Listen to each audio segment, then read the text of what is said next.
Good morning, everybody. Thank you for coming today. We have a fantastic meeting, so go ahead and grab your seats and we'll kick it off. And like we do every single week, let's start with a tell me something good. What good happened in your businesses last week?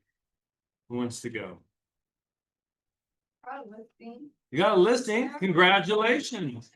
What is the listing at? Farm. Nice. Wow. And how'd you get that listing? It is the CEO of the hospital I work at. There you go. So referral. That works. Wonderful. All right. Who else? What do you got? I had this thing that went live last Thursday. It was a neighbor's house. First listing in my neighborhood. So excited about that. I'm like, I hope it goes well.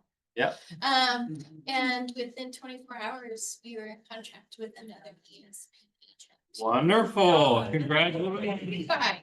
Wonderful. I heard a stat. I don't know if it's true, but I like the stat, so I'll repeat it. About 50% of the deals being done are being done by a real estate, an EXP agent. So it's pretty cool. What you experience is probably not uncommon, but I thought that was incredible. 1 and 2 is typically done by here locally, at least, by an EXP person. All right, any other wins? Manu. Sam and I have a new building contract in Antelope, Okay. and we're closing end of this month. Love it. Yeah. Sam got it too, right? That's Yeah, awesome. he's the lender on the deal. Way to go. And then I have a new agent that just passed her exam last week, joining EXP. Okay, what you're stacking wins, Manu. Yeah. Wonderful. All right. And then ready to say hi to my lovely wife. Late, yeah. And then on our team, Julia, I don't see Julia in here, but Julia closed her first deal, like in her life. Yeah, yesterday. So that's a win for Julia. It was a referral deal. Deal from hell. Yeah. Oh yeah, Sphere. Yeah, it was like the worst, but she got her teeth knocked in on her first one, so it's smooth sailing from here. And then as far as like our business, the Mayfmore team, we were recently voted best of the best by the Roseville Press Tribune. So take that, Kevin McDonald. Now, Kevin got best of the best for, he's got the best real estate agent. So love that guy. All right, so let's go into it. Upcoming events. Last day of July, crazy, right? So Aaron Rawls, he was on the radio show recently. Yeah, you heard him speak here. He speaks more on the radio show. Phenomenal guest. We have some fun talking about some controversial stuff. So that airs this Saturday if you want to hear it, or you can just hop on Spotify podcast or Apple Podcast. This if you've not heard of Focus First, this is potentially a game changer in your businesses. Like, I'm not gonna lie to you, it does cost a little bit of money. It costs $40 a month for you to have access to this. But what if you could show somebody the odds of them selling the house? Like earlier we mentioned, like, oh, I hope it goes well. What are the odds of the house selling in a specific neighborhood? It's a good hook. It's not like a typical CMA. So it's a little bit of a differentiator. He's going to be sharing exactly how they do that, what that looks like. You're going to want to be here for that. And then, if you did not know, EXP, we've been using what's it called, Workplace. Workplace goes away at the end of August. Like it's just going to be read only. You won't be able to message anybody. So that's why on Thursday, August 14th, Sophia is going to be giving us an updated tour of the world, so where we have all those online resources, and she's going to be walking us through Slack, so that way there's no gap in your, communication between brokers and other groups that you may be in. Okay, so you will not want to miss this one. And then after that, we have spring. Spring's coming out. It's going to be here Thursday, August 21st. It's one of the top runs one of the top real estate teams in the country. She was the #1 team at Real. She came over here to EXP, and so she's going to be teaching us how to grow our businesses. And she will be presenting Thursday at PCAR, and then Friday on the 50 side. So if you're on the 50 side online, we got you taken care of. And then after that, Ryan Roche is going to be speaking. He's the broker of record for EXP Northern California.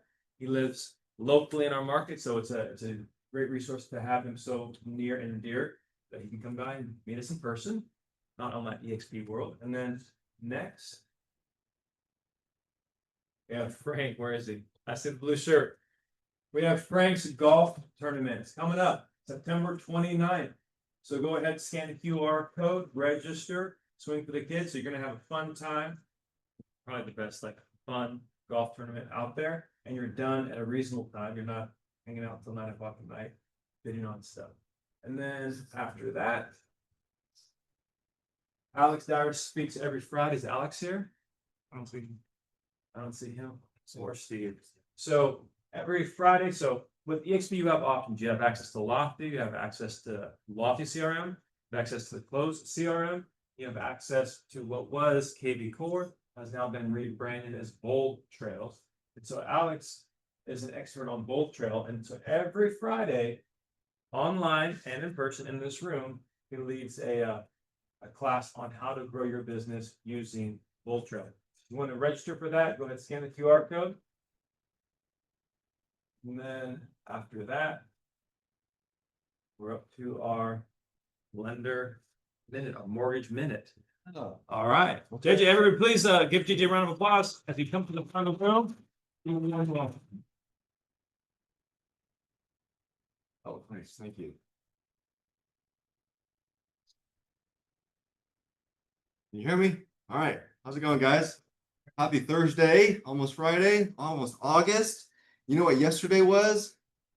Day. That day. Yeah, it was Wednesday. That's right. It was Wednesday. Yeah, it's 30. But yeah, it's Fed Day, and nothing really was surprising there, as you guys might have heard. Rates didn't change. They didn't go up, they didn't go down, they kept them unchanged. So that 4.25 to 4.5 Fed fund rate is still what it is. So with that being said, though, there were some things that did come up that were interesting after that no change. And what he said was, he talked about tariffs. And so, you know, Trump and Jerome Powell got this little thing going on. And it's interesting to hear them go back and forth. And I understand both their points. And Johnny and I actually kind of disagree on this a little bit. We had some fun in his radio show this last week talking about it. But I get it, you know, Jerome Powell is saying, hey, if I lower rates now, what is that going to do? It's going to bring demand up, right? If rates are lower, that means there are going to be more people going and buying more things, meaning that inflation could go up again. But so what he's saying is, so that's okay, because, you know, inflation's kind of not where we wanted at 2%. It's kind of like 2.8% or so. But here's the deal. If they do that now in tariffs, he's saying that because tariffs have not yet hit your account, you have not yet seen them in the grocery store and in the field when you go out and buy stuff. He doesn't think you've seen it yet, which might be true. Maybe the companies are blocking it from you yet, but eventually you will all see it, and we will all see it, and we will see it in from our pocketbooks. So what happens if that does come into place, right? That means that the Fed will lower rates, it'll bring up demand. Also, tariffs are going into place, meaning that it's also going to make things higher cost. So now we've got a double hitter. The problem with that reasoning, though, is that tariffs are only going to happen for a little bit, because at some point, tariffs will eventually help the markets, but there's going to be some tough times ahead. So I wish that the Fed would look past it a little bit versus right now, because then I think it might be a good idea to lower those rates. But neither here nor there. You don't want to hear my opinion on it. That's just where things are. But Jerome Powell is saying we're not going to lower yet. But he also said that, so that was now. They're meeting again in September, October, and December, and they talk in September and December and not October. But in those times, initially, it was said that there was a 65% chance that in September, they were going to lower rates. That's now down to 44% from yesterday's comments. So there you go. It's like 65% in October and then 88% in December. So that's where we're at now. That's where it's where we see interest rates. That's why he hasn't lowered them yet. And I think there's a little bit of feud there as well. It's why he hasn't done it. But I wanted to talk a little bit about, you know, we have all these programs, we have all these things that help buyers right now get into the market. But I really wanted to talk more about something that we all can do a better job at as a real estate agent and a lender. And that's the big thing is right now more than ever, buyers don't want to be sold. They have this feeling that, man, this real estate agent or this lender just wants me to buy a house because they just want to make money. And this is what they feel. They feel like we're pushing on them to go buy a house. And you might see it out there with the Instagram reels and stuff. This is a good time. This is a good time. You should go buy. I'm not saying that's a bad thing to say, because it is a good time to buy. But in reality, instead of being a salesperson, we should try and be more a guide, right? Help them understand the benefits and help them understand the numbers. And then you can go out and say, so what do you think? Based off what you've heard, do you think it's a good time for you to buy? Most of the time, they'll come to the realization of, yes, I believe it is. So I looked up some numbers today, and 74% of buyers want a trusted advisor, not a salesperson. That means, stop trying to convince them to do something, right? It's not about convincing, it's about guiding to that destination. Because we all know that all the experts have come out and said that home prices are going to go up 4 to 5% this year and next year. So it's a good time to buy. Sure, of course. Why would you want to throw money away on rent if you could have some equity in your house? But we need to show them how to do that by guiding. 81% of buyers feel more confident when they understand their mortgage options. So clarity, right? How can we help them figure out what they can afford, and versus just, I know a lot of the real estate agent community, I'm not saying this is you, but a lot of times it's very easy just to say, let's just go look at a house and let's just make an offer on the house. Make sure they understand the numbers first. A lot of times it's really a good idea for them to, for example, I had a client, they were looking for the past few months. I had not talked to him yet. This realtor had showing them homes, found a home. They loved it. It was their dream home, $750,000. I was talking to you about this one, the nurse and the firefighter. You would think that a nurse and a firefighter would be pretty well qualified for that, right? Well, they were, in my opinion, but they didn't feel like it. They came to write the offer. We talked about it, and they just felt like, oh my gosh, are you serious? That's the payment? Zillow told me it was this. Well, it's not. And that's only because you weren't, putting in your HOAs, you weren't putting in your taxes. That is an unfortunate misconception. And so now they're continuing their search for lower priced homes, but they've got discouraged and I don't know if they want to buy anymore.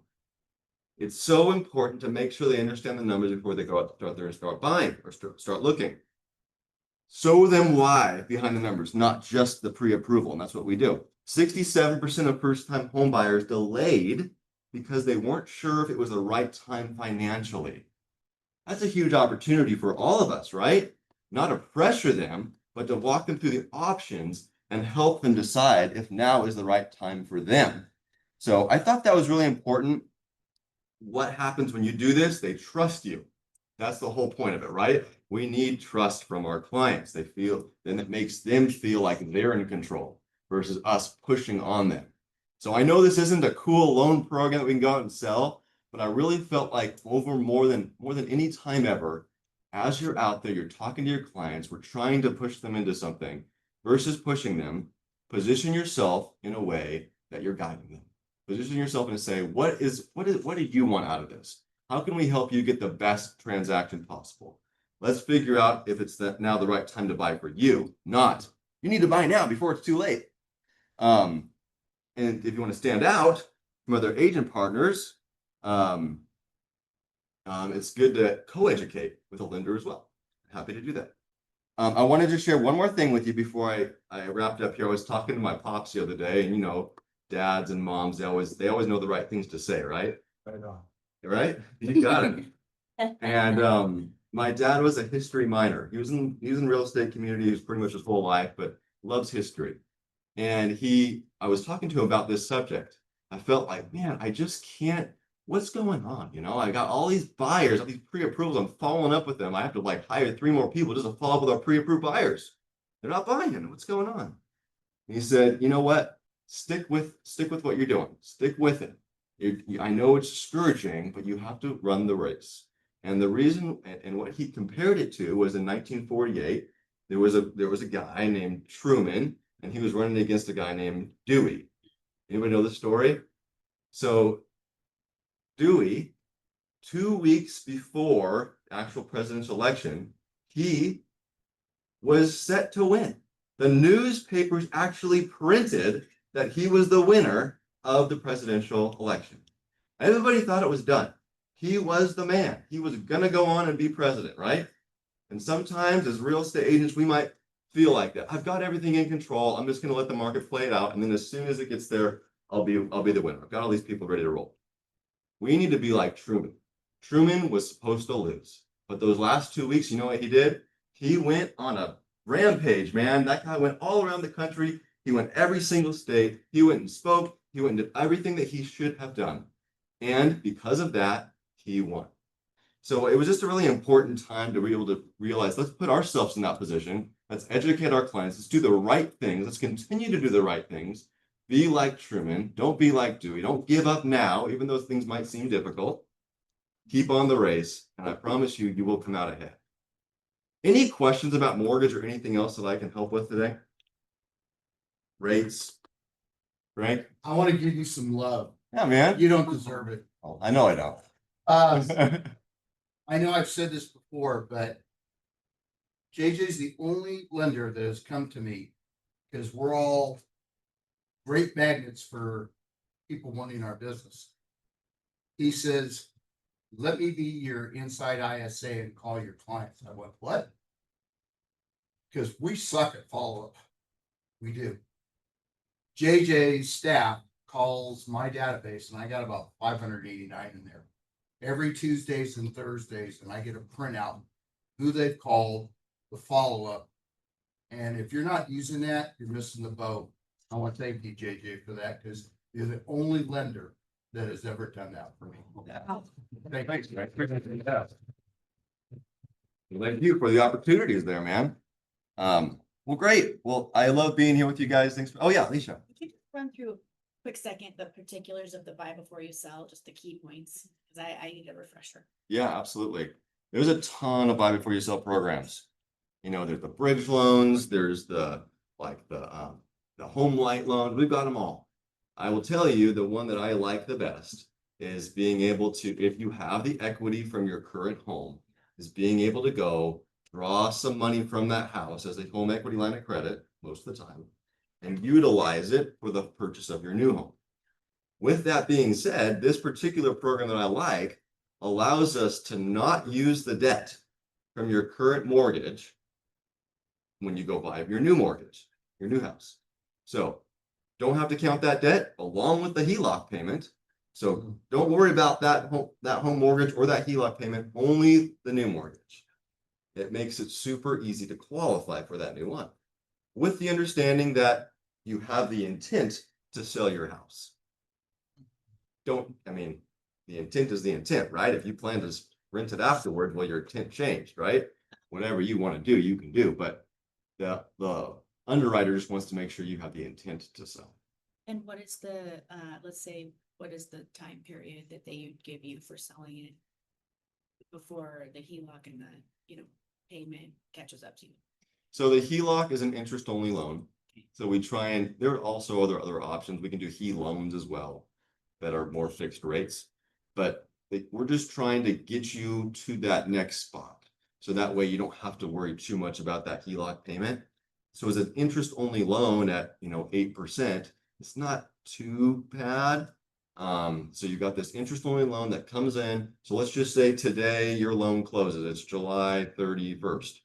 No payment in August for the new mortgage or the HELOC. September 1st, you'll have your first real payment on that new mortgage and that HELOC. So your client just needs to make sure that, okay, I'm going to be all right paying these 3 loans until my house sells. Hopefully, or rents, yeah.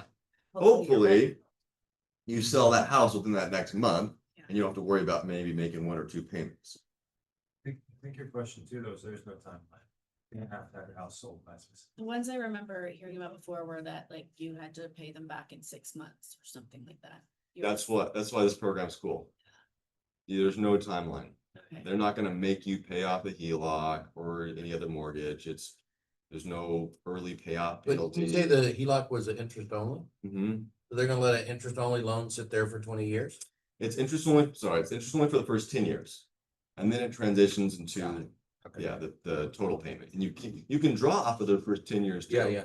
And then after that, it's set. The other cool thing about it, really quick, is this program, you can stack it with like a bank statement loan. So we just did one where the client had their house, they put it up for sale, they thought it was going to sell super quick. It didn't. They got into escrow in this other place and they couldn't close. Right. The lender that they had working with him wasn't able to make it work. Realtor says, hey, go talk to JJ. We talk to him. We say, okay, we got this program. We do a HELOC. This is a cool part right here. We were able to do a HELOC on the home, even though it was already listed for sale. Most HELOCs won't do that.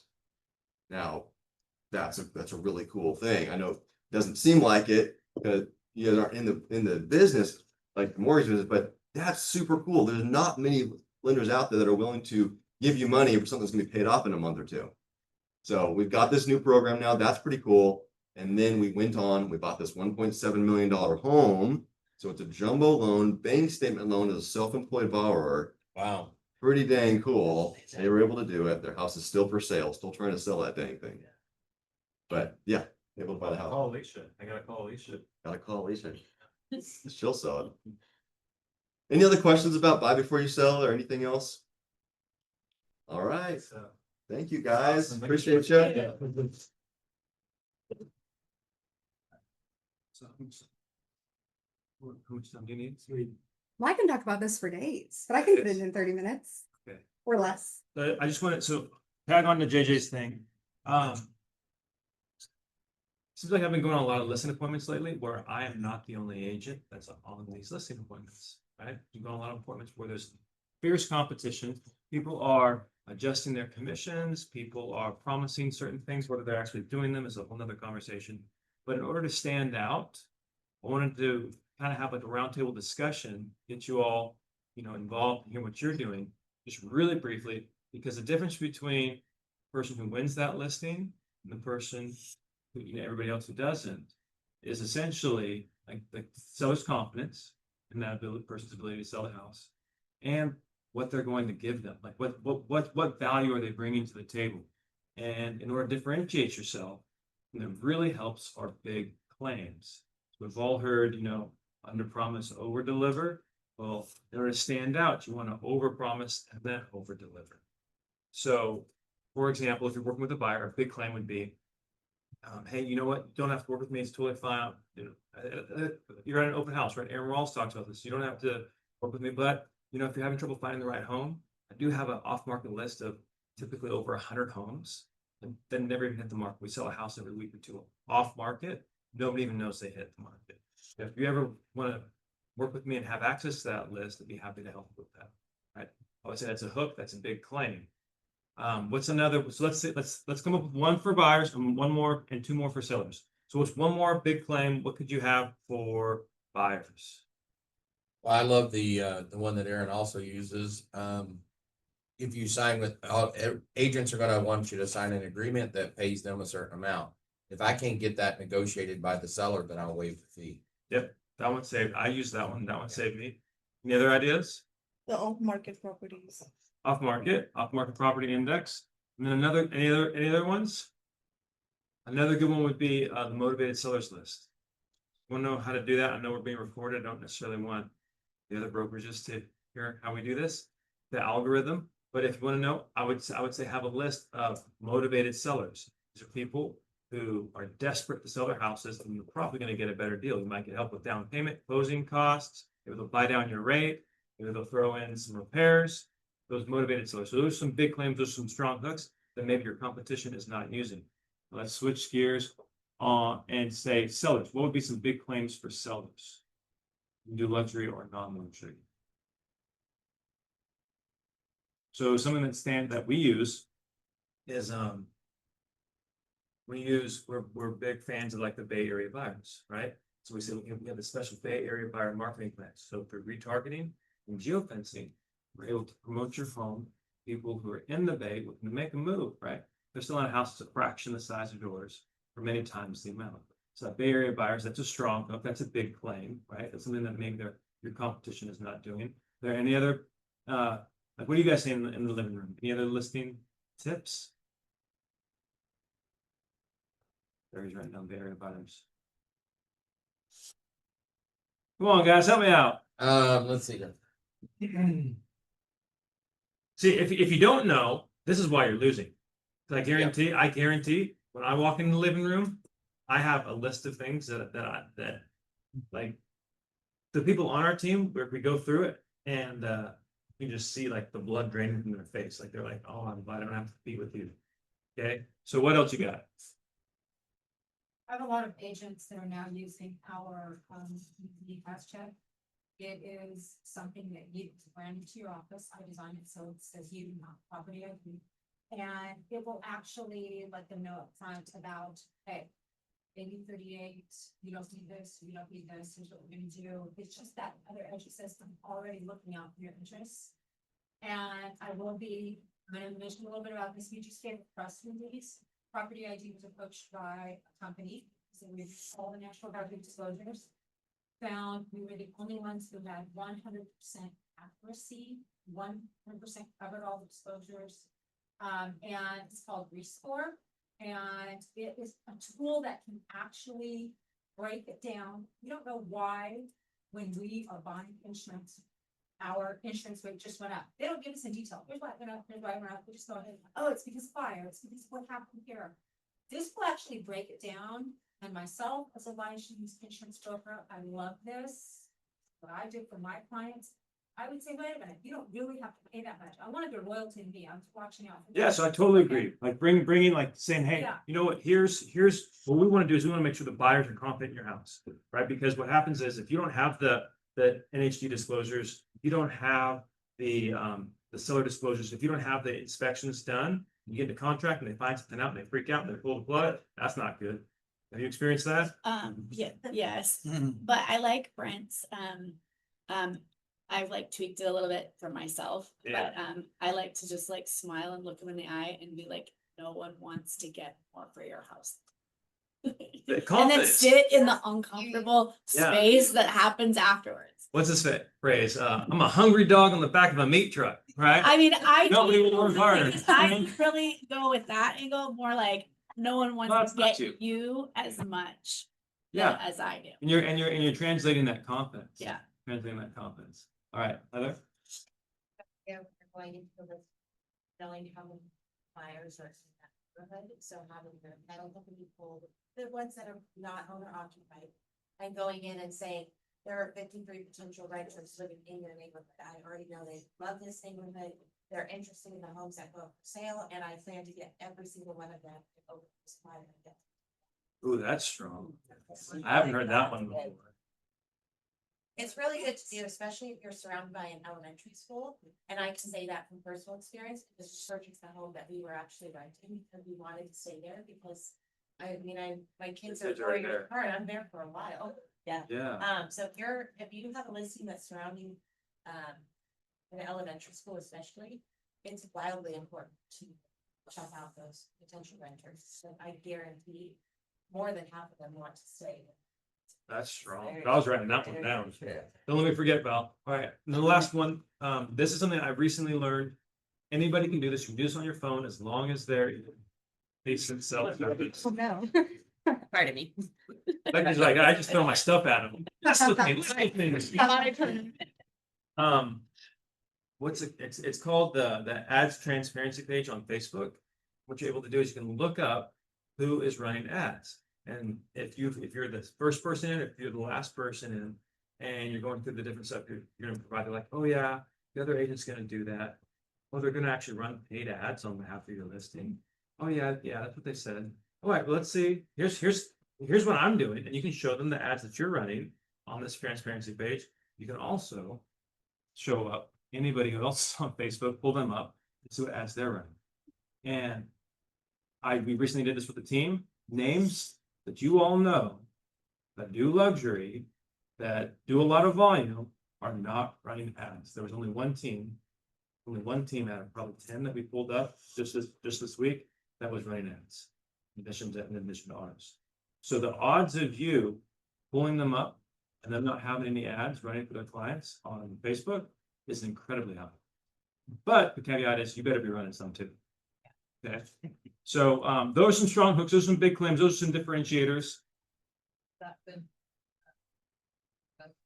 Running on that. Yeah, so I only do a couple bucks a day, and then there's so what I use is Street Text. If you guys want to use the company that I use Street Text. What's really cool is they do A/B testing. You can run individual ads. Do what's called bundles. So I think we have currently a number of 30. More, we want to sell these guys. Come on, help us sell these listings. We got like 30 listings, so I can't be running like 30 different ads. But what I can also do is I can run bundles. And so it's like 3 or 4 in a bundle. So now instead of running 3 or 4 listings. yeah, in a bundle. And so instead of running, what's the math on that? 5, I can run 5 bundles instead of 30 individual ads. That's another way I can do it. If you're in the same boat as us. So but Street Text. That's how we do it. Is that just Facebook and That's the name of the company. Facebook and Instagram both? Or? Yep, they do both, Facebook and Instagram. And the benefit to running the ads is so you think about like what's the cost of what's the value of the client? Like a typical client's gonna be worth more than $10,000. Like, well, like that's $400,000 purchase price, 2.5%. That's 10 grand. So how much are you willing to earn that business? And so if I run a $500 ad, that's worth it to me to make an extra $9,500, right? Or maybe you can charge a higher commission. I apologize. What's the site to get into the URL for this meeting? TheRealtorHuddle.com. The Realtor Huddle. Yeah, thank you. And then the password is capital G. Yeah, I got 1, 2, 3, 4. Thank you very much. Yep. And so anyways, those are some tips, some things that you can use that are, free, right? So that run the ads costs, but pull them up. To continue the last, would you say it's more to gain the listing and the confidence from the seller, or do you feel like to actually move on to sell the property? So I would say for most Haven't done people, it, that's why I'm asking. yeah, for most people, it's gonna be to help get you the listing. No matter what ad platform you're running on, Facebook, even Zillow ads leads convert. How long, like in order to like get a decent conversion rate, it's gonna take you 12 to 18 months. But with Facebook, you're looking at 1 to 2%. So you have to generate a lot of leads in order to get that conversion. And to convert it 2% on Facebook leads, we have to call them at least 25 times. And most people are not willing to put in the work. So if you have 100 leads, that's 2,500 dials you have to make to get that 2%. So as far as getting the business out of it, like getting, selling the house, are you representing the buyer as well? It's probably not that. It's not probably going to work for you. But as far as getting the word out about the house, so then what we also do is then you can have like a written interactive report that goes out to them every week. It says, hey, this is how many people saw your ad. And so in a market like this, that helps retain the client when nobody else is like when I'm saying, hey, this is how many people saw your house on the MLS, some people saw it on Zillow, homes.com, this is how many people we call, this is how many people, this is the feedback on your house, and this is how many people saw the ads that we are paying to run on your behalf. Like we're doing a lot. We're not just sitting back waiting for that magical buyer to come through the door, right? So it helps with the retention during this period where listings tend to sit a little bit. Does that help? So, guys, big hooks, big claims. That's going to help differentiate you from everybody else. Was this helpful? Yes. Yeah. Yep, some new stuff. Great. All right, without further ado, social media expert extraordinaire. I don't know, Rain. Everybody give Rain a round of sorry, Ryan. You're good. Ryan. I get that all the time. I Hi. guess 5 times. I think it's fine. My parents chose a very strange name for a girl. I was supposed to be a boy, honestly. And my parents were like, well, we picked the name out. So I guess she's Ryan. Thank you. Hi, everyone. For those who don't know me, I'm Rian Lombardo. I work with JJ Mack over at the JJ Mack team for American Pacific Mortgage. I am his events and marketing specialist. You probably don't see a lot of me at these meetings because I do a lot of behind the scenes work. If you ever come to our events, I'm the one with my hair high in a ponytail and running shoes, running around getting content or making sure all of you have drinks and food. But today, before we kind of dive into any of this, I want to talk a little bit about myself and just give you a little bit of background on who I am. Back in the day, I was a theater major. I was going to school to be a musical theater person. That's going to be my passion. I'm a performer. At the end of the day, that's what I want to do. And then COVID hit. And I went, oh, I have everything taken from me. I don't have a platform anymore. I don't have a set pathway type of deal because the arts and entertainment were the first to go and they were the last to be brought back after the pandemic. During that point in time, I was kind of thinking of what I wanted to do with life, just kind of, I was in my early 20s. I think I had just turned 20 years old, maybe just turned 21. And I went to go work for the Walt Disney Company. So I went over to Florida, went and worked there. I did the Disney College program for 2 semesters. That was amazing. If any of you have kids, I highly recommend that for them. It is probably one of the best fundamental things I can ever tell someone who is a young 20-year-old or late teens to go do that. It's amazing. Wonderful opportunities. From there, I really developed with the Disney company. I did a lot of VIP training. I did social media training, and I did a lot of really amazing things with the VIP experience in Magic Kingdom. On top of that, I worked for the Fantasyland department. So I did diversity and inclusion as well as the safety team. So if you ever take a tour in Magic Kingdom in Orlando and you're walking underneath the park, you'll see me in the tunnels doing videos and stuff. All that to say, after being in Florida and going through these new developments and changes in my life, I realized one major thing that I loved out of all these different compartments of my life was communications. So I went back to school, I got my communications degree. I focused in public relations and specifically crisis management. I thought that would be really fun, a fun little niche. And I loved it. Then I met JJ and I got to build now my career here and meet all of you guys. All of that to say, that's a lot of information to throw at you. How many of you retained all that information from just me verbally talking to you? It's okay if you don't raise your hand. I won't be upset. I got it. Yes? Okay, you're gonna have a quiz at the end. Not a lot, right? And that's the point I wanted to make. With social media, everything is visual. And if you don't have visual hooks to things, people are not going to listen to you. I'm not offended if you didn't listen to me. That's completely fine. But a hook and having those visuals for a platform for you is so important. Because in today's world, we move quickly.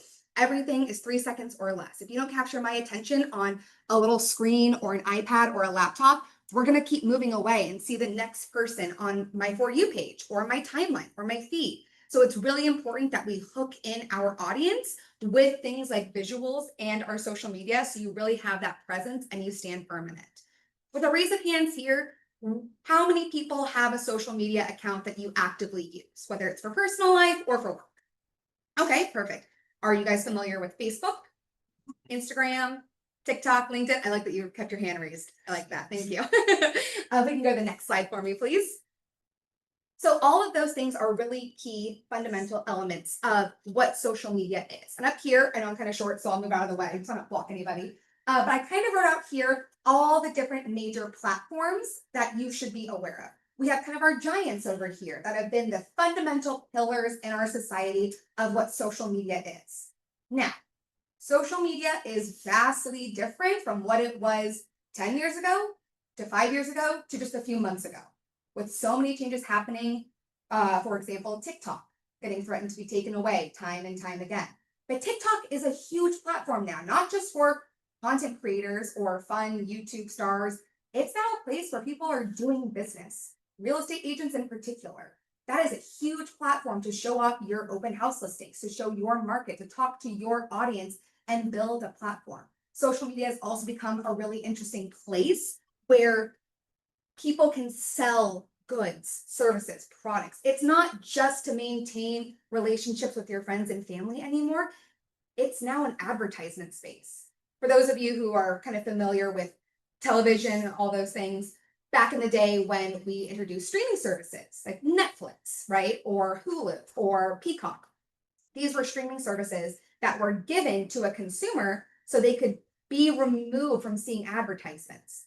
Well, as things change, and now every platform we have out there, including our streaming services, Spotify, podcasts, YouTube, social medias, everything is now a valuable space for an advertisement and to market yourself. So now the question is, how do we transform all of this from these little advertisements that pop up here and pop up there? You're swiping, you're scrolling, every 5 swipes, there's a new advertisement. Instead, how do we get these consumers to view your content and see it in a way of an advertisement hidden inside of a post. And that's kind of what I'm going to talk to you about today. Honestly, I wish I had more time to talk about this with you. I've written an entire 25-page thesis about this for my college degree. If any of you want to read it, let me know. I'll send you a PDF. It's quite long. It was long. I had a lot of coffee those last 3 days. But I'm going to try and shorten everything so we have time for questions at the very end. But these are platforms that you really want to be aware of yourself. Facebook is going to be your primary pillar for things like events and community building. If you have a listing for an open house, put it there. Make it an event. Invite your friends, invite your family.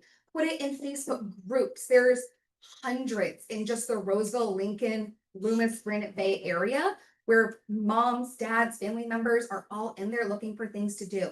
And if you can put in there, hey, I have a great 4-bedroom house, perfect for a single family. Come check it out in there. Maybe we have cookies there. We have lemonade. We have games for the kids in the yard. They might want to come see that, especially if it's in Facebook. That's where a lot of people see those community events. Then we have your Instagram. Instagram and TikTok are in this realm where it's more visually driven in the sense of its actual posting. So you have your average post, like a picture or a video post. With those posts, we'll go into it in the next slide, but we'll talk about the major differences between those two. LinkedIn is really great for your business to business aspect. So if you're trying to connect with more people, trying to connect with maybe JJ Mack, our lender over here, or other real estate agents alike, that's going to be your place and your hub of where you want to go. That's not going to be a place where you want to show things to a consumer or an audience member per se. Our emerging platforms, TikTok, this one's really great. We'll go in later the difference between TikTok and Instagram because there is a vastly big difference of how the algorithm works there. I will also, if you're ever interested, I will sit with you one-on-one and we can talk about this and make you a whole marketing strategy because this is a lot of information to put on you in just a short time span, okay? I completely understand. You're all like, ooh, it's a lot of information, a lot of different platforms. Social media is very, very big. It can be scary and daunting, but don't worry, I'm here to help you now. Then you have your YouTube shorts. Those ones are great for your evergreen content, long lasting things. Maybe this is something where you want to make a video playlist for your viewers. You're a first time home buyer. You're looking to buy a house for the very first time. What should you know as a buyer and how can I, as a real estate agent or a lender or someone in this world and industry, help you find your forever home? How can I do that for you? These are going to be your long, evergreen, kind of long-lasting forms of content. Threads is going to be kind of more of a conversation basis. That would be somewhere really good to just put out there a quick little blurb. Open house this weekend, 11 to 2. Come on by. Here's the address and a fun picture of you. I know it's kind of silly. Social media is kind of a silly place if you think about it, honestly. And then breaking it down to what each of these pillars mean. Your younger generation is going to go towards those newer emerging platforms like TikTok and Instagram.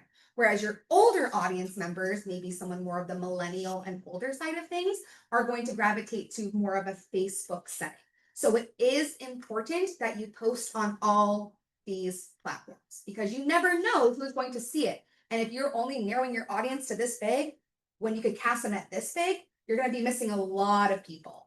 There are ways too, there are amazing platforms where you can link all your social media accounts together. So you can just press post and it goes to every single one if you want to make your life easier. I highly recommend that. I will show you that platform. It's amazing. We can go to the next slide. I wish I had a clicker. That'd be cool. The psychology of social media is really interesting. This is something I really dove into with my thesis. I'll cut this one kind of brief to keep it going for you. But people look to social media for guidance on things. I'll move over here so you can take a picture. I don't want my head to block it for you.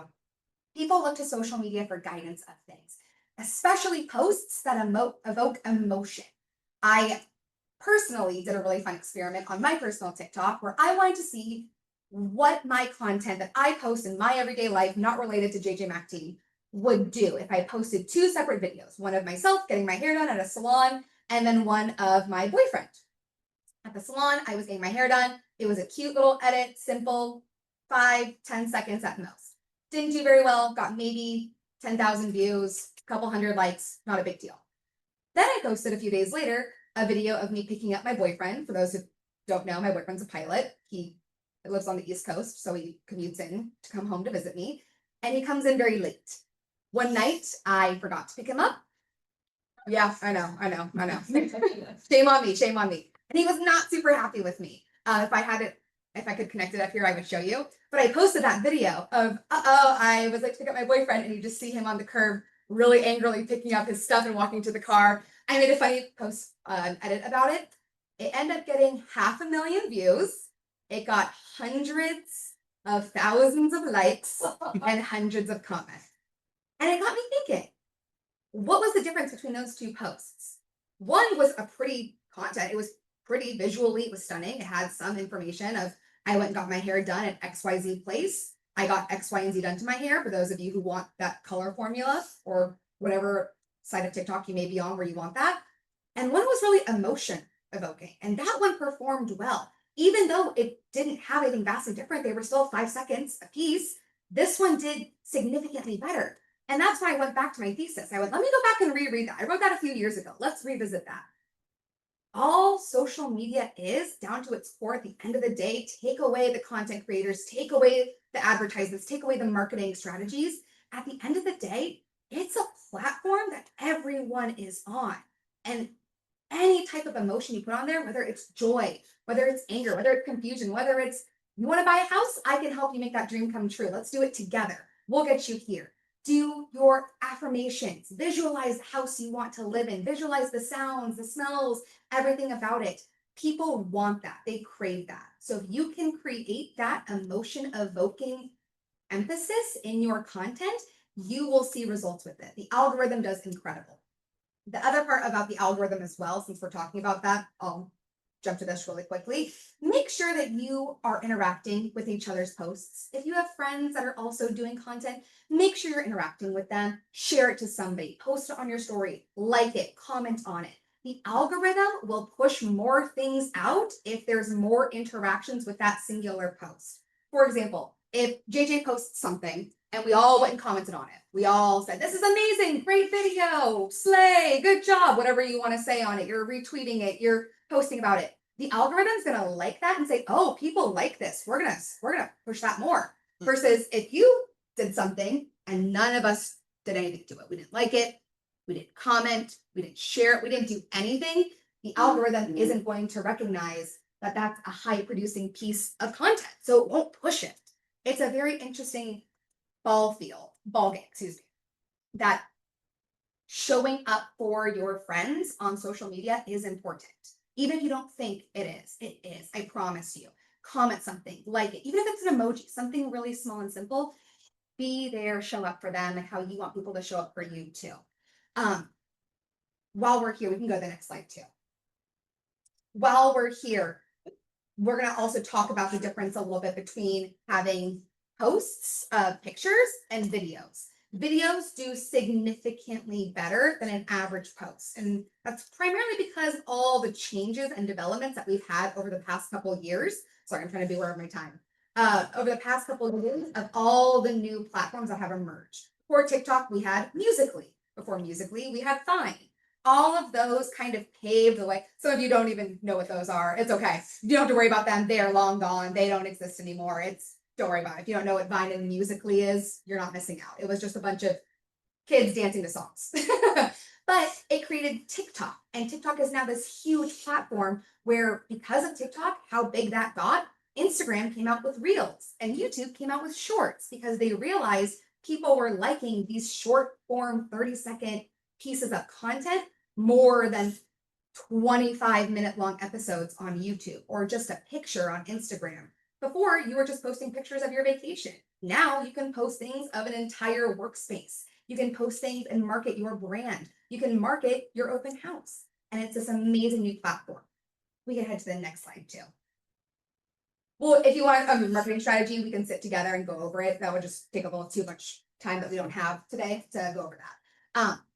But this is what we're talking about. You want to be a visual storyteller. Remember how I sat up here and I talked about myself for a solid 3 minutes and none of you really retained that information because I didn't have any visual storytelling to go along with it? If I stood here and I talked about my history and there was a picture of me on stage performing from early college and a picture of me at Disney and then a picture of me with my pilot boyfriend and a picture of me with JJ Mack or something, you would have remembered it better. So it's important that we have these visual aspects in your storytelling. Building and creating content is very easy to do. Don't think you need to hire a social media team. You don't need to go out and buy a camera. You don't need to get all the fancy gadgets and gizmos aplenty here. Sorry, that was a Little Mermaid reference. That was a Disney sign to me that came out. You can just simply do it on your phone. All the videos that do well are from an iPhone. These are crazy. These are quite possibly equivalent to a nice fancy Canon, Sony camera. These are amazing and people love them. People also really love differences of visual storytelling on different platforms. For example, we'll go over this really quickly. Instagram. We have Instagram versus TikTok. We'll talk about these two primarily. Instagram, if you think about it, is almost the business picturesque side of social media. This is where you want to show up in your best presentation self. You want nice videos. You want clean cut things. You want beautiful, perfect edits where it's still you. We want to see your personality. As an audience member, we want to connect with you. I want to see that you are a person and not just a robot, because AI is a thing and there are now AI content creators, if you're not aware. It's hard to tell sometimes, but it's a thing. We want to see that you are still a person at the end of the day and I can relate to you. We can have that emotion revoking psychology behind it. At the end of the day, we're humans. That's what we want. We want that social interaction and connection with each other. Tell us a story of how you became a real estate agent. Tell us a story of how you helped a family get a house. All these things. Put it on Instagram. Make it nice and beautiful. Imagine it's showing up to work. You don't want to come in sweatpants or leggings, or maybe you do. That's fine too. I won't judge you. I promise. I don't judge anybody. But you want that nice picturesque view on Instagram. Then we have TikTok. TikTok's a little bit different because people on TikTok want the raw emotion side of everything. They almost like it better if you just film it on your phone, post it right then and there. They like that raw cut video versus something nice and pristine over here. Two different aspects, both social media, both visual storytelling and video content creation, just two different aspects of it, right? Now, there's not to say that you can't do one or the other. There's not to say, oh, I only made a really pretty video here. I can't post it on TikTok. And oh, I only made this really simple, easy. I filmed it in an under a minute video. I can't put it on Instagram. You can do whatever you want. That's the beauty of social media. There's no right or wrong reason. I can give you the tools to success and I can tell you all the stories of how these people have done it. There's an entire group of moms out in Salt Lake City in Utah that started on making silly little videos on TikTok. And now all of them are making multi-million dollars. One of them has a hair business. She has a salon. Hey, she's sold out of every product for the next year and a half because of her social media content creation. Some of these women are going to the American Country Music Award. They're in movies. They're in television marketing, commercial ads. They're going to Hollywood, all from just making videos online. Social media can do a lot of things for you. Take advantage of it. You never know. Hashtags. It's really important to use your hashtags. It's even more so important now because Meta on Instagram just released a brand new feature starting on July 10th. All your posts can now be found on Google. So make sure you put keywords in there. Make sure you're putting Roseville, California, open houses in Roseville, California, realtor in Roseville, California. Because if you go to Google and you just type something in, if you typed in, for example, JJ Mack, buy before you sell loan, his videos will pop up on Google. They're now connected. So that's really, really cool. And then having your own voice. Again, this is showing who you are as a person, showing that you are an individual at the end of the day. We want to see that. I want to hear your voice. Don't pretend to be something else. Don't pretend to just be someone because they're doing super well on the internet.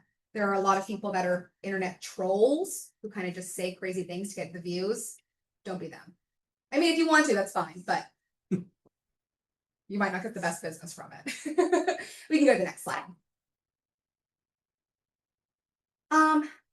This is gonna be really quickly. We can go over this real quick. You have a 3-second window of people scrolling through videos. And if you don't capture their attention within those 3 seconds, they will continue to scroll.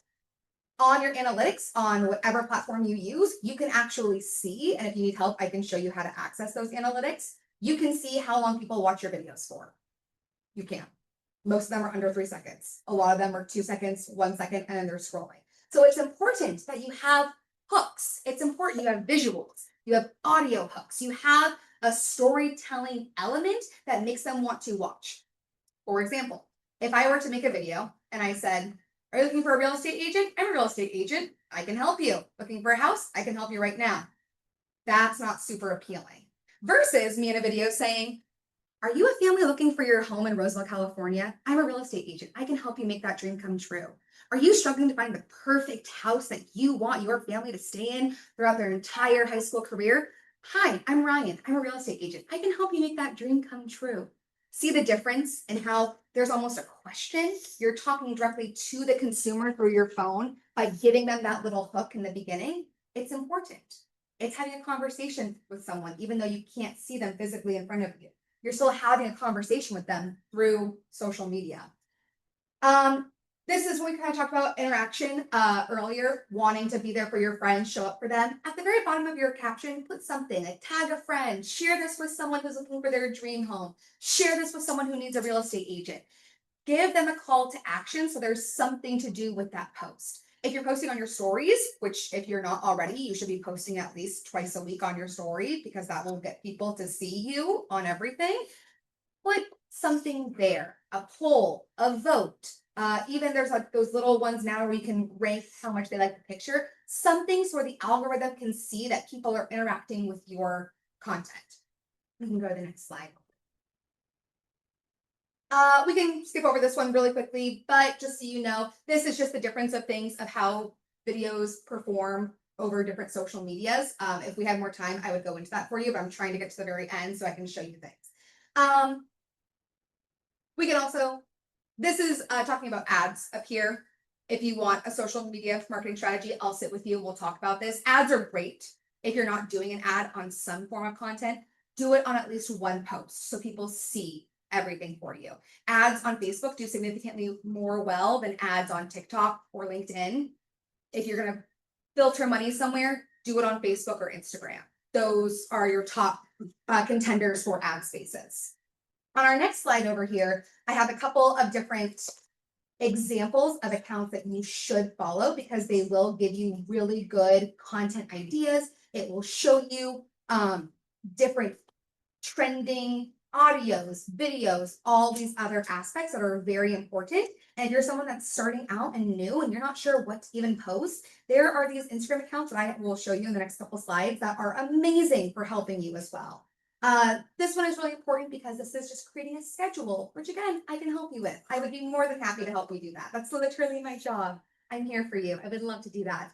I do a lot of batch content, meaning I will sit down and make everyone in our office film or take pictures, and then I will sit there and edit it. And now I have an arsenal of things to post. So I don't want to post them all at one time, but I can sprinkle them throughout the week or throughout the month, all these different things. You also want to make sure that you are following a rule of 80-20. You want 80% of your content to be informational pieces or promoting your business, and 20% either something fun so the algorithm can push it out to people, can see it for you, or something about yourself. Make it personable. You want to follow that 80-20 rule. 80% information, 20% creativity, personal items. We can go to the next page.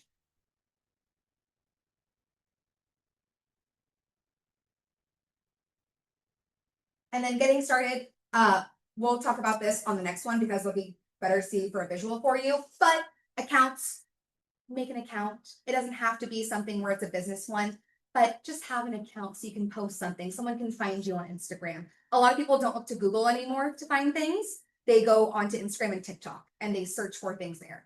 If you're looking for a recipe, you don't go to Google anymore. You go to TikTok. If you're looking for a real estate agent in the area that you can trust, you go onto Instagram and Facebook. That's what a lot of people do these days. So it's very important that you have a platform to some degree so people can find you. Biographies, bios, I will show you how to make a good one so people can see you and find you because your bios and your profiles are searchable. So it's important that we have keywords for SEO tracking there. And then just post the content. Even if you think it's silly, even if you don't think that you should do it, I promise you, post it. No one will judge you for posting it. They will not trust you if you don't have anything posted. We can go to the next page. These are the accounts. I have 3 different ones. You can take pictures of them really quickly if you want to save them, but these are all really good accounts to follow. This one in particular, I really like it because it gives you a lot of information on what is happening and what is changing with the social media marketing on multiple platforms. This one gives really good step-by-step, easy procedures for you to follow. If you're someone that struggles with maybe creativity, if you're thinking to yourself, I'm not a creative person, I can't make social media content, I don't even know what to make. This account will give you almost a step-by-step instruction of exactly what to post. I'm not even kidding. It will literally tell you what to post, what does well, what is trending, what people are liking, post this video. This is a great account to follow. There's a screenshot right here for you. And then also I have in bold up there, their actual username if you search them there. On the next page, this one is great because this will tell you weekly trends of what's happening, whether it's videos, whether it's audios, whether it's what different edits are going really viral at that given moment. This one's a great one to follow if you're someone that's maybe a bit more comfortable of, I can take this and run with it. I can change it a little bit, make it my own. This one's a really good account to follow as well. The first one's definitely more user beginner friendly. This one's a little bit more advanced, not master expert level advanced, but it's good to know because it gives you different formats of different things. Again, screenshot here for you, and then in bold up there is their username. And then our last one, this one is great because this is realtor specific. Now, this is one I want to talk about over here because in her bio, sorry, I couldn't see the glare. In her bio up there, you see her social media handle. Then you see her posts, her followers, who she's following, and then see where it's that bolded line right there. It says Quinn. That's your name on your account. That name is searchable on any search engine, whether it's Google now, whether it's searchable on Instagram itself. So you want to make sure that you have your name and also your title for something. Real estate agent, Sacramento Realtor, Roseville Realtor, Realtor of Roseville. You want something there because if you all take out your phones and you go to Instagram and you search in that search engine right now, realtor or real estate agent, the first people that will show up are people in our area that have that in their name. I think her name Quinn, there's Lacey, and I want to say there's Sam. And they are huge on Instagram. And they're smart for marketing themselves and putting themselves up on this platform. I know I'm running out of time. I'm so sorry. I'm trying to be mindful of everyone's time here. She does a really great job because she also gives you a lot of really good, easy to follow content creation where you can present yourself to consumers and to audience members and tell them about who you are and what you do. Looking at your Instagram profile, if you were just to go search someone up right now, if you were to go search myself up, JJ, anyone here on your business, you should be able as a consumer to see exactly who you are and know 100% what you do. I, as an audience member, shouldn't have to guess, are they a real estate agent? Are they a mom blogger? Are they just someone posting their own content? You should 100% know what this person is and what they are doing. So it's important that even in that short biography, that little bio, you market yourself. And then we have our last page. And this is just for you. If you need my information, I'm here for you. I would love to sit down with you and help you. Again, I have been down this rabbit hole for far too long of my life. I study it constantly. Even on my time off, I am always looking at SEO tracking and analytics. It's kind of a bad thing that I have all of our business social media on my phone because I never put it down. My boyfriend does yell at me when we go on vacation. Put it away. Can't. It's my life. I love it. But I want to be here for you. I want to help you. I am part of JJ's team, and we are always here for you, whether it's for rates, whether it's for mortgage and loans, or if you just have questions about this. Ryan, I don't even know where to start. Ryan, can you look at my page? Can you tell me what's working, what's not? Ryan, can you help me? Even if you call me Rain or Rian, I will help you. I promise. Any questions on anything we've covered? I know that was a lot of information to throw at you in only 30 minutes. Yes.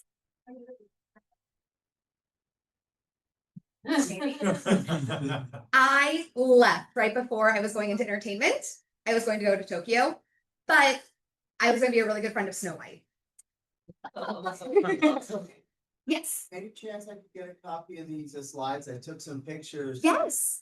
Not sure how well they came out and, it's just electrifying presentation. Thank you very much. I was just, my mind was buzzing. That was fantastic. Yes, I'm sorry I didn't have more time. I know that was a lot of information thrown at you. I truly apologize. I would have condensed it. I'm so sorry. Yes. You help with video, like SEO optimization? Yes, absolutely. That is like my favorite thing to do. I do it constantly. I wake up and the first thing I grab is my phone. Shorts or Instagram or what? Yep, every platform, every single platform. And if you ever need help with creating videos and you aren't someone that's tech savvy, reach out to me. I will give you a plethora of platforms where it is almost the easiest thing. You just input your videos and it edits it for you. It's kind of amazing. AI is incredible. It scares me, but hey, it's incredible because it saves me hours of work. Because back in the day, before we had that, I would sit on my phone on my little screen and edit for 3 hours. Like, oh, I don't like that clip. Shorten that. Oh, the timing's off. Shorten that. Now it's easy and I can just go in and fine tune stuff. Yes. You touched on something that I realized too with so there's like certain groups who mandate in certain companies that everybody follow each other. And everybody like their stuff on a daily basis. Yes.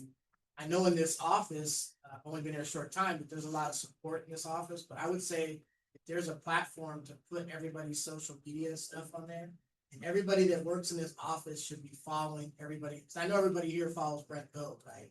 Pretty much.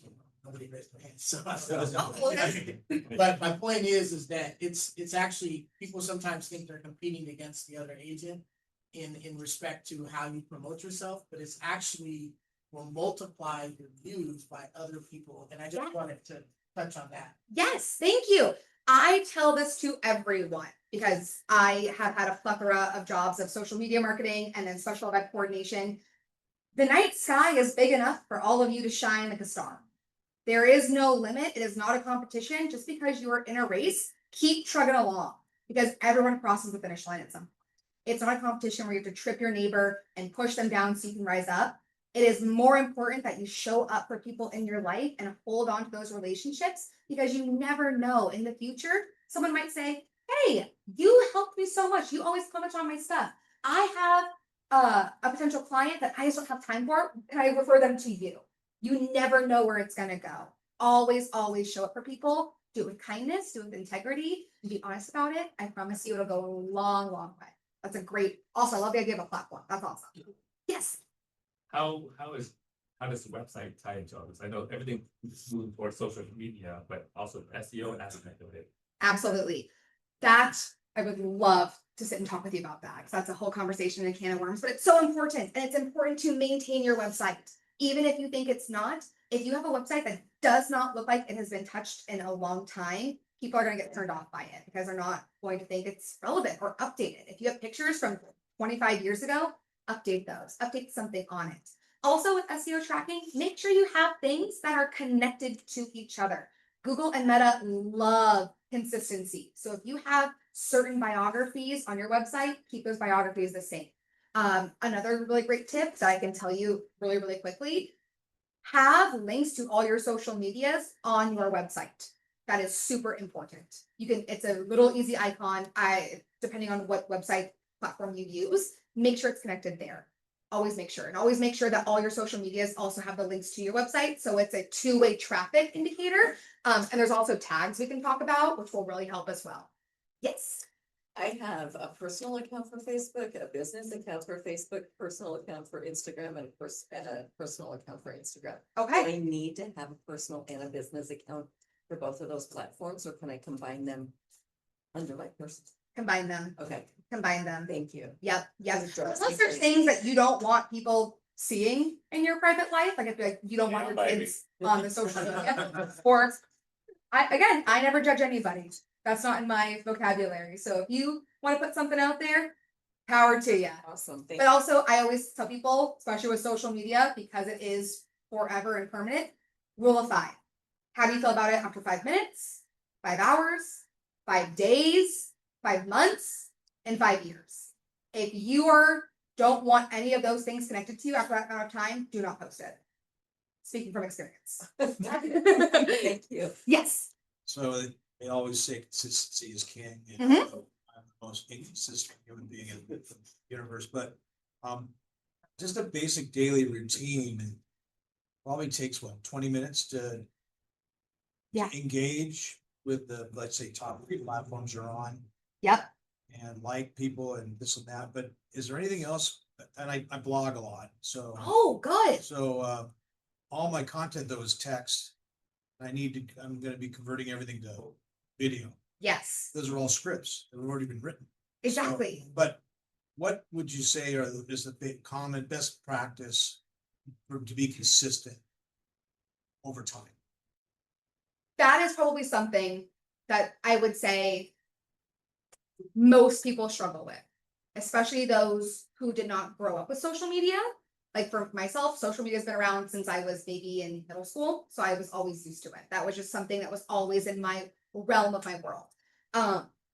With trying to maintain consistent, dedicate just 20 minutes, even 15. Start out with 10 minutes a day. Don't fall down the rabbit hole and do 3 hours at a time. That's not going to be beneficial for you, especially it's just a lot to intake at once. Dedicate 10, 20 minutes a day and just go through your algorithm, go through your arsenal of people that you know you're close with, and you got to check up on their posts. Post a story. Even people don't also realize you can keep reposting content. That is 100% okay. And honestly, please do it. Please reuse your stuff. You put a lot of time and effort, energy into it. Just put it on your story. Put it there. No one's gonna notice, and they'll say, "Oh, a new story. What's this? Click. Oh, a video. Oh, click." Takes you back to 5 months ago. Hey, guess what? Now that video is getting more views. The algorithm will do that, especially on TikTok. There are videos that circulate from 2020 on TikTok still. Like it, I promise you, it is there. But like you said, consistency is king. Whether it's commenting, liking, posting, story, resharing, something. Did I answer? And would you change the title of the post if you're redoing it over and over again? No. Or if you're reposting it, no, because you're just reposting it, it's recirculating it. If you're going to submit it and resubmit it online, essentially, where you're kind of going to change it a little bit, do something a little different. So it has maybe new tags are trending, different words are trending currently. The words that are trending right now weren't trending 3 days ago, and they weren't trending 3 years ago. So having updated things is always okay. And update the videos, or I'm sorry, the audios you're using with your video too. Audios change all the time, and audios trend differently all the time. So you can always use the same video, just put a different audio over it, change it a little bit, repost it. I love that. It's my favorite thing. Makes my life easier. Any other questions? You were great. Oh, thank you. You were great. Thank you. Again, if you have questions, let me know. I'm here for you. I'd be happy to sit down with you and strategize and go over things. But thanks for having me. Thank you. Thanks. All right, everybody, that's it for today. We'll see you next Thursday. Have a great weekend.